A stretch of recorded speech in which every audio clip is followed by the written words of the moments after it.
안녕하십니까, 김교수 안과의 김홍규입니다. 이번에 제가 말씀드릴 주제는 포도막염입니다.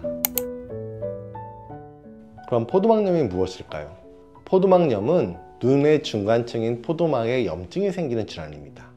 부위에 따라 홍채, 선모채, 맥락막으로 구성되어 있으며 이곳에 염증이 발생할 경우 포도막염이라고 합니다. 포도막염은 각각 조직에 독립적으로 염증이 발생하기도 하지만 동시에 발생하는 경우도 많습니다. 이러한 포도막염은 병이 진행함에 따라서 인접 조직인 각막, 시신경 또는 수정체, 유리체 등 조직에 염증이 파급될 수 있습니다. 이러한 염증으로 인해 시력이 떨어지고 안구 통증과 결막 충혈 등의 증상이 유발되며 치료하지 않을 경우 영구적인 시력 손상을 야기합니다. 이러한 포도막염의 발생 원인은 매우 다양합니다.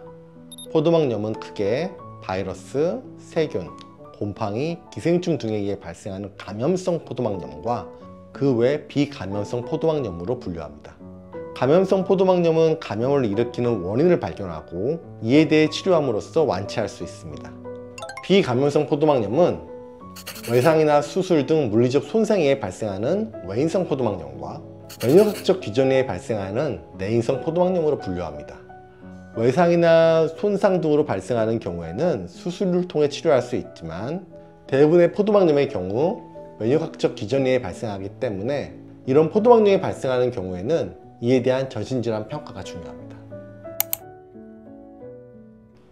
포도막염의 주요 증상으로는 눈의 통증, 충혈, 빛에 민감해지는 빛 과민증, 시야 흐림 및 시력 저하, 눈앞에 떠다니는 게 보이는 비문증 등이 있습니다.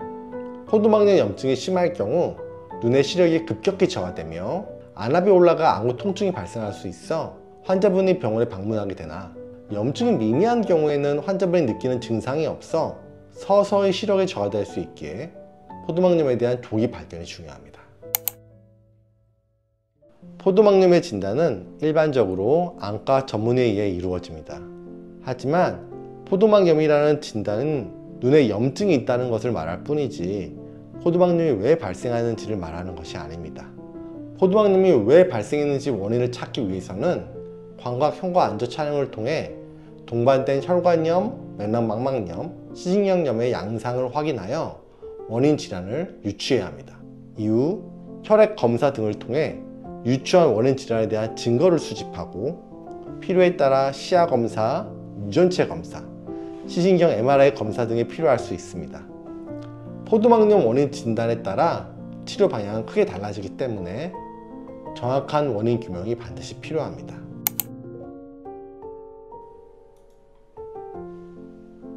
제가 치료했던 환자로 이분의 경우는 타 대학병원에서 원인 규명이 되지 않아 지속적으로 악화되는 시력 및 시야 저하로 제게 방문했습니다.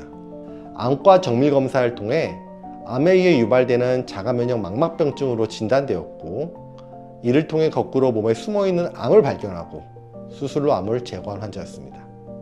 이처럼 포도막염 원인에 대한 정확한 진단은 숨어있는 다른 질환을 찾게 되고 이를 통해서 완치가 가능하게 됩니다. 포도막염의 치료는 동반된 합병증에 따라 치료 방향이 달라집니다. 합병증이 없이 염증만 있다면 흔히 시행되는 1차 치료는 염증을 감소시키는 안약을 사용하는 것입니다. 하지만 증상이 심해서 황반부종이나 시신경염, 혈관염이 동반되어 있다면 레이저 치료 및 안구 내 주사를 하게 되고 염증을 억제하는 경구약을 복용하게 됩니다. 증상이 너무 심해서 망막박리나 백내장, 녹내장 등이 동반되어 있다면 수술적 치료 또한 필요합니다. 하지만 이렇게 치료한다고 해도 포도막염이 재발하는 것은 막을 수 없습니다. 포도막염이 재발하지 않도록 하기 위해서는 포도막염에 대한 원인을 정확히 찾고 포도막염을 유발하는 원인 질환을 치료하는 것이 중요합니다. 예전에 우한 망막 정맥 폐쇄로 내원했던 환자로 정확한 전신질환에 대한 원인 규명이 되지 않고 주사와 먹는 약으로만 치료했던 환자입니다. 안과 정밀검사를 통해 베체트 포도막염을 발견하게 되었고 이를 통해 거꾸로 베체트병을 진단하고 베체트병에 대한 치료도 같이 시행하고 있는 환자입니다. 포도막염 관리 또한 치료와 마찬가지로 원인에 따라 달라집니다. 감염이 원인인 경우 항생제나 항바이러스 등의 약물을 사용하여 포도막염의 재발을 억제합니다. 배체병이나 강지석 척추염 등 전신질환과 동반되어 있는 포도막염의 경우 면역 억제제를 사용하여 포도막염의 재발을 억제하게 됩니다. 정기적인 안과 검진을 통해 포도막염을 유발하는 질환의 활성 여부를 평가하고 필요에 따라 레이저 치료나 안구내 주사 등으로 실명을 예방하도록 치료합니다.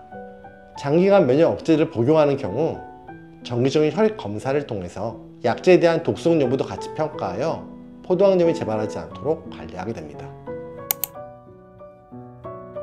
이러한 포도막염의 치료는 포도막염을 유발하는 원인을 규명하는 데에서 시작합니다. 포도막염의 중증도에 따라 안약으로 치료할 수도 있고 레이저 치료나 안구내 주사 치료를 하기도 하며 수술적 치료가 필요한 경우 수술로 실명을 예방하게 됩니다. 포도막염은 염증만 치료한다고 끝나는 것이 아닙니다. 포도막염이 발생한 원인을 찾고 원인에 대한 치료를 함으로써 재발을 억제하는 것이 가장 중요합니다. 포도막염은 발생 원인이 눈 자체에 있는 것이 아니라 이와 연관된 전신질환에 의해 발생하는 경우가 대부분이기 때문에 이에 대한 검사가 가능한 의료기관과 치료 경험이 풍부한 의료진에게서 치료를 받아야 합니다. 김교수 안과에서는 광각 형광 안적 카메라를 비롯해서 모든 안과 특수검사가 가능하며 조직배양, 혈액 검사뿐만이 아니라 유전체 검사까지도 가능합니다. 또한 병원 건물에서 CT, MRI 같은 영상 검사까지 가능하기에 포도막염에 대한 정확한 검사 및 치료가 가능한 곳입니다. 김교수 안과에서 여러분의 눈 건강을 지켜드리겠습니다.